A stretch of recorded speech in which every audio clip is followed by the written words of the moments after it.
Hello everyone, it's Ryan again. Hope everyone is having a good day. Now, I made several videos thus far. This time I want to talk to you about the racial disparities that exist in our city and our county. Now,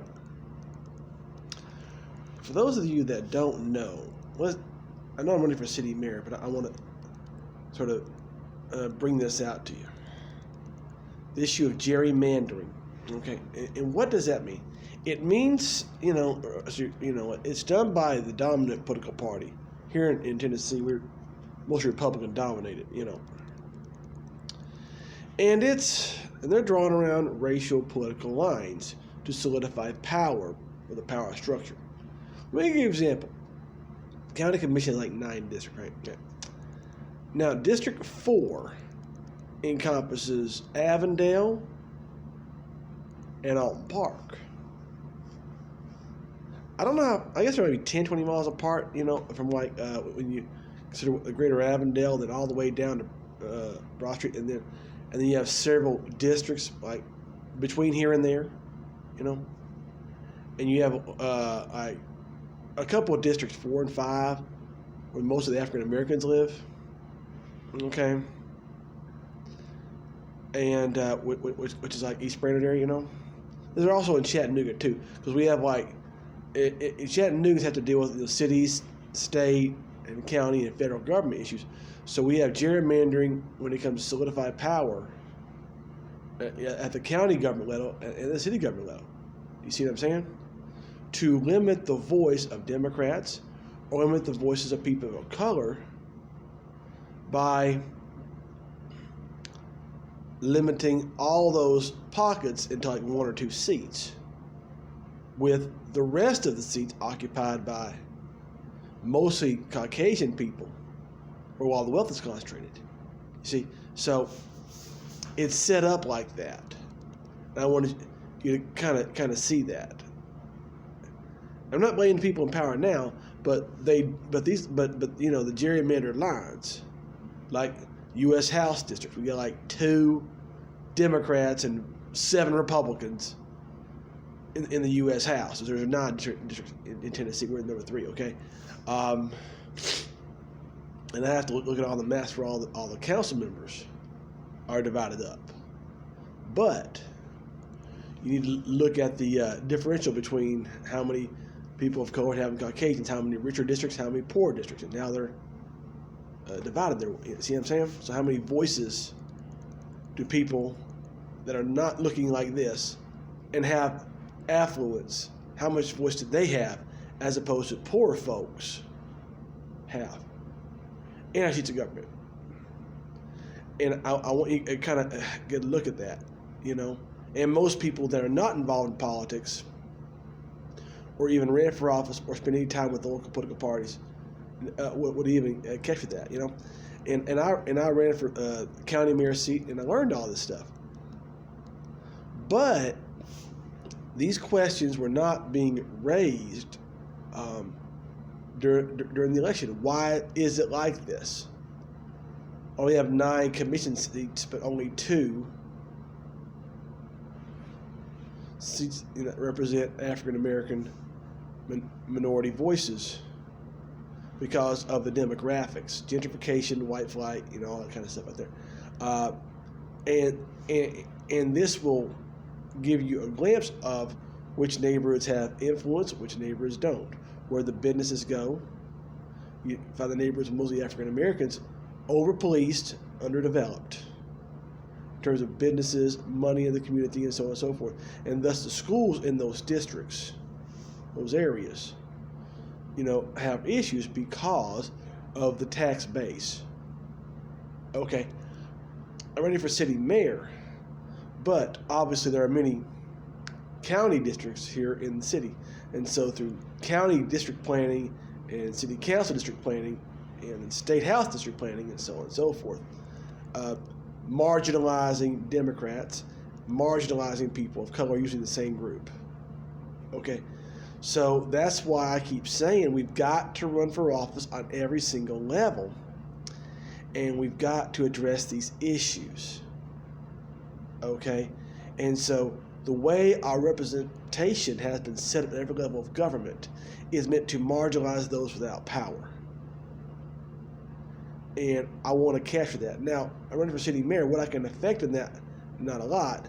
But as the mayor, I will continue to raise those questions, challenging how these lines are drawn, pushing for the redrawing of every single district to be more inclusive of people of color and people of meager means. I'm running for mayor and hope we win this thing so that people of meager means, mostly people of color, can create a society that benefits all. But the trouble is, all the council seats, most of them, not all, but many of them, are controlled by people, controlled by money interests. Now, the average council makes about $20,000 a year. You know, that's what I read. Okay, so the way they stay afloat is their business interest. So that structure allows for big business to control our government. People that are in the state legislature, they don't make a lot of money either, like state representatives, right? So their bread and butter is taking that little bit of taxpayer money and violating what I would call the Truman principle. The only people that make money in politics are crooks. Well, that's every damn one of them, just about. Trump being the biggest example of that phenomenon. So let's call that the Truman principle. The only people that make money in politics are crooks. Okay, that's what President Truman said. So this power structure is designed to keep us down. We got to go to the top seats, like county mayor. I ran the Democratic primary for county mayor. 2022, it's going to come up again. Okay? There'll be Democratic primary, and they'll try to get someone to get a Democrat in there, and they'll use all sorts of gender identifiers for that, you know, or race identifiers for that, you know. And they'll be out of touch as versus man on the moon, okay? And then they'll vote around party lines and we'll lose again. That's what Democrats do. Well, I mean, the Phil Bredesen race and so on and so forth. I mean, but there have been some changes of power. Like, let's say, David Sharp took over Joe Graham's seat, so that district was Democrat, Republican both ways.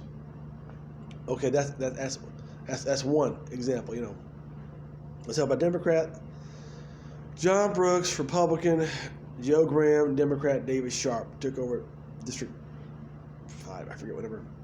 Includes West Side, Red Bank, places like that. Okay. Now, that being said, I'm running for mayor, and part of my motto is put the public back in public office, but to continually inform the public as to what's going on in society, why things are the way they are. The very structure of our government at every single level has a lot to do with the haves and have-nots and where businesses go, the narrative that's being pumped out, like these are bad neighborhoods. What makes them bad? Black folks live there. Why does that make them bad? These are good neighborhoods. And this narrative has been pumped into our psyche for generations, and we need to, what's a good or bad neighborhood? What does that even mean?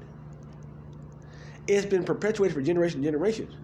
We need more cops here, more businesses over here. You see what I'm saying?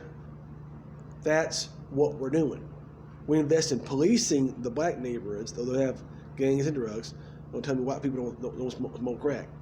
I got some management. No, I'm just playing. You know, they're crazy people. I work with them. But seriously though, I mean, I lived across the street from a meth lab in Red Bank, from what the locals told me. But you know, they selling weed, you know, all over Avondale. I saw kids selling weed on their bicycles, and then you got these different issues. See what I'm saying? I mean, whether you think weed is a good thing, anyone who turns kids into drug dealers needs to go to prison. I'm sorry, you know, and those are issues that in the inner city. So we need to address those kinds of issues. Okay, serious, significant issues in the inner cities that I faced. We need to combat the median area, the blighted. Well, we blighted because we don't take care of them. Only because we don't use the resources we have appropriately. Like they built a new rec center over in Avondale, which is fine. But what we didn't do was build anything that brought living wage jobs into Avondale. There's by the old glass factory in Dodson and Glass area, building that's been there forever. I've only been there a couple of years, but it's been, I had a real estate sign up that there are people, we need to put some living wage jobs in the area. And that's the problem. It's called a food district. Then you have like Walmart way up here on Wilcox, and then that's it. There's nothing over there. So you have certain pockets of neighborhood that don't have anything to bring money into the neighborhood. And then you have neighborhoods like Hickson with abundance of businesses, and thus the tax base for the school. And so you have an inverse relationship. And you got to think about who lives in Hickson. Mr. Coppinger, and so on and so forth. So you have the concentration of wealth. Okay. And concentrations of power. And that's what Bernie said, we need economy works for all of us. But one office won't do it. The president can't do it all. We all got to get on the ballot. We all need to be educated on how every level of government works. And since I've run for office, county mayor, U.S. House, I want to make my campaign in educating and empowering the public with the truth of what's going on. Since I've really seen the workings of every layer of government. And I want to do something about it. But you start by letting the people know what's going on. Why are things the way they are? Because this is knowledge I think Mr. Burke knows, but it's not being shouted from the TV stations and not being shouted from the city hall. I'm running to give you the power by giving you the knowledge. And we need to fight together to do things about it. That's why people are running for State House, the U.S. House, and addressing the very systemic governmental structures that create the messed up society we have right now, so we can work to fix it. Thank you.